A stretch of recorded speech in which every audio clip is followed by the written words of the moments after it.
जय श्री राम साथियों। आज हम बात करने वाले हैं लालच की दुनिया।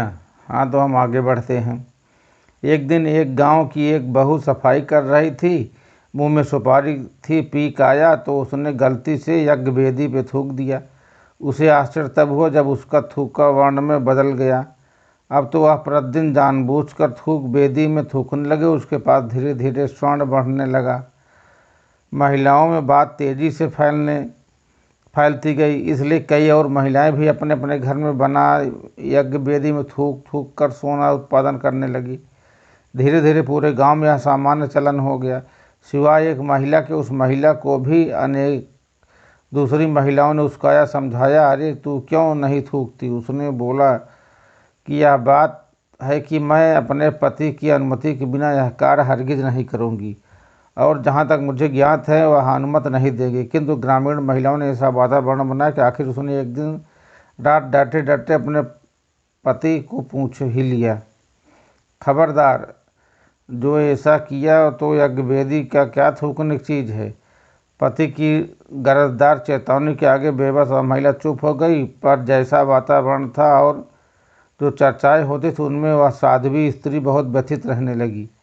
खासकर उसके सूने गले को लक्ष्य कर अन्य स्त्रियां अपने नए नए कंठहार दिखाती तो वह अंतर्द्वंद में घुलने लगी। पति की व्यस्तता और स्त्रियों के उलाहने उसे धर्म संकट में डाल देते थे। उसे लगता है कि यह शायद मेरा दुर्भाग्यपूर्ण और कोई पूर्वजन्म का पाप ही है कि एक सती स्त्री होते हुए मुझे एक रत्ती सोने के लिए भी तरसना पड़ रहा है। शायद यह मेरे पति का कोई गलत निर्णय है। ओह, इस धर्माचरण ने मुझे दिया ही क्या। जिस नियम के पालन से दिल कष्ट पाता रहे उसका पालन क्यों करूं। और हुआ यह कि वह बीमार रहने लगी। पतिदेव इस रोग को ताड़ गए और उसने एक दिन ब्रह्म मुहूर्त में ही सपरिवार ग्राम त्यागने का निश्चय किया। गाड़ी में सारा सामान डालकर वह रवाना हो गए। सूर्योदय से पहले पहले वह बहुत दूर निकल जाना चाहते थे, किंतु यह क्या हुआ, ज्यों ही वह गांव की सीमा के बाहर निकले पीछे भयानक विस्फोट हुआ और पूरा गांव धू धू कर जल रहा था।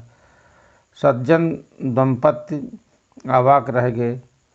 अब उस स्त्री को अपने पति का महत्व समझ में आ गया। वास्तव में इतने दिन गांव बचा रहा तो केवल इसका कारण है कि उस परिवार गांव की परिधि में था। शिक्षा और धर्मचरण करते और कुछ पाने के लालच में इंसान बहुत कुछ खो बैठा। इसलिए लालच से बचे और यह ध्यान रहे कि सुख में संतोष है। जय श्री राम सीताराम। वीडियो अच्छी लगी तो चैनल को सब्सक्राइब जरूर।